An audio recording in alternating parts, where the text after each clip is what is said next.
Kita akan melakukan sinematik dengan lagu Gam Gam Gam Piara.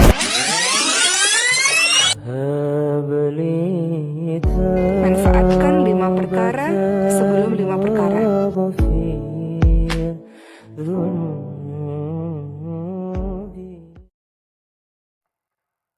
Ya, mohon maaf ya. Jangankan jadi direktur, yang pengen dapat kerja biasa pun tetap 5 waktu juga. Silahkan cek. Jangankan pengen kaya jadi konglomerat, yang pengen kaya biasa pun atau yang pengen punya harta pun 5 waktu juga. Sekarang Anda pengen lebih daripada itu, masa cuma waktu 5 waktu juga? Tambah dengan sunnahnya.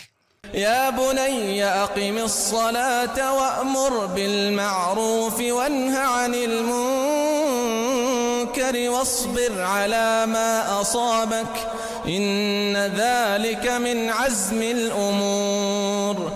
Maka dari itu kalau Anda ingin mendapatkan, menjemput hidayah Allah untuk meraih kebahagiaan tadi, bahagia pengen tambah, hidup pengen sukses, semua pengen didapatkan kenikmatannya, maka jalan pertamanya yuk tambah sholat sunnah. Alhamdulillah. Karena itu setiap ada kalimat sholat sunnah itu disunnahkan untuk kita selalu bersanding dengan keistimewaan yang menambahkan pada sholat fardu. Kalau nggak percaya silakan. Sekarang perhatikan baik-baik. Ada sholat sunnah yang ditunaikan di malam hari bentuknya. Namanya apa? Tahajud. Sekarang buka ayat tahajud. Quran surah ke-17 ayat 79 sampai 81. Paling kiri di pertengahan di mushaf. Lihat kalimatnya. Wa minal laili fatahajjad bih. Dan dari sebagian malam, enggak usah semua. Terlalu berat, jangan semua malam, sebagiannya jangan sedikit. Ya. Ada lail, ingat, ada lail, ada lailah, itu beda. Tidak sama. Kalau lailah tambah ta itu sifatnya keistimewaan yang melekat di malam. Ya deh, itu lailah. Makanya ketika Allah menyebutkan malam Al-Qadar pakai lailah karena malam itu istimewa, beda dengan malam biasa. Inna anzalnahu fi lailatul qadar. Kenapa pakai lailah bukan lail? Karena malam itu istimewa, beda dengan malam-malam biasa. Tapi kalau kalimatnya hanya menggunakan lail, layali, lela, lili, lala, artinya malam. Ya. Ibu Leli, ibu malam-malam. Nah, lail, kata Quran, wa minal lail, minnya litab'id. Dari sebagian malam, nggak usah semua. Kamu pakai sebagian istirahat dulu. Istirahat dulu, malamnya bangun untuk sholat. Fatahajjad bih. Sedikit, teruskan dulu, baru saya kembalikan ke tahajud. Tunaikan tahajud. Tidur, bangun malam. Sekarang kenapa saya tahajud ya Allah? Nafilatul lak, itu cuma sunnah, tambahan. Tapi jangan dikira tambahan ini tidak ada istimewanya. Kata Allah, orang yang rajin tahajud aku berikan 4 kemuliaan. Yang tidak diberikan pada yang tidak tahajud. Jadi kalau Anda pun khusyuk menunaikan 5 waktu itu, tapi nggak tahajud, Anda tidak dapat keutamaan ini. 1. Asa ayyab'athaka rabbuka maqaman mahmuda. Ada maqam mahmuda, beda. Kata Allah, orang yang rajin tahajud, asa, dalam ilmu nahwu, asa sering diartikan dengan sesuatu yang dekat pada kepastian. Maka kata Allah, saya akan dekatkan, saya pastikan akan saya dekatkan dia dengan diangkat pada martabat yang sangat terpuji. Maqam mahmuda, tingkat kedudukan atas dan disukai. Kadang-kadang ada orang naik jadi pimpinan, orang lain nggak suka.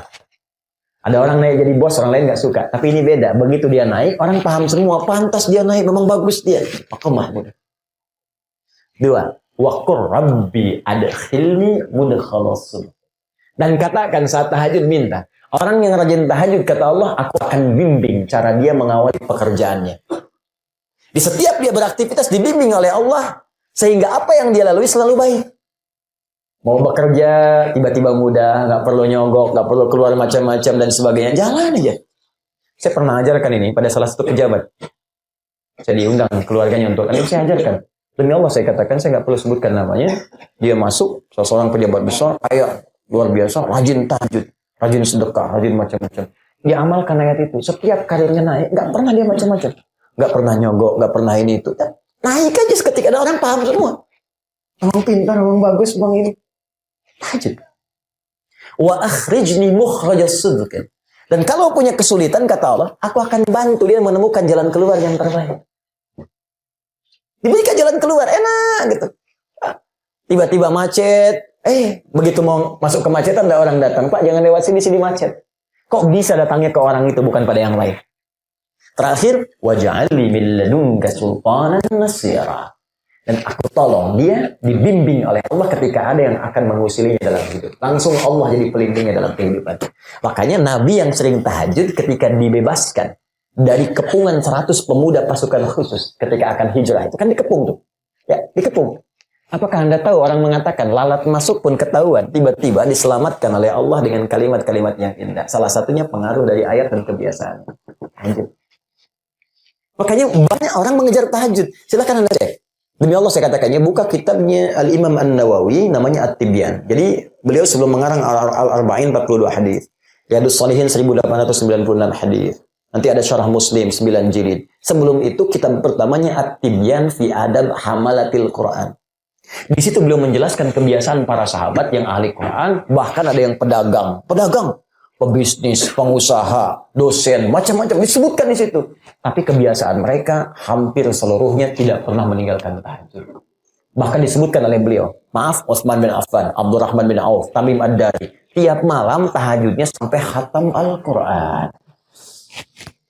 Jadi yang dikejar itu tahajudnya. Jadi Abdurrahman bin Auf tuh begini, harta itu udah nggak kepikiran, nah udahlah biasa. Yang beliau kejar itu untuk mendekati pemilik hartanya. Jadi kenikmatannya itu saat tahajudnya.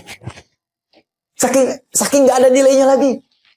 Makanya sekarang kalau orang tuh sudah kebanyakan harta, sudah jenuh dengan harta. Akhirnya apa? Nanam kangkung, nanam cabai, filantropis, jalan kemana. Ya cuma pakai kaos itu kan. Jalan. Karena kenapa? Nggak ada hal yang bisa diarahkan dalam jiwanya. Ini haus ruhnya itu. Islam sudah memberikan obatnya. Satu.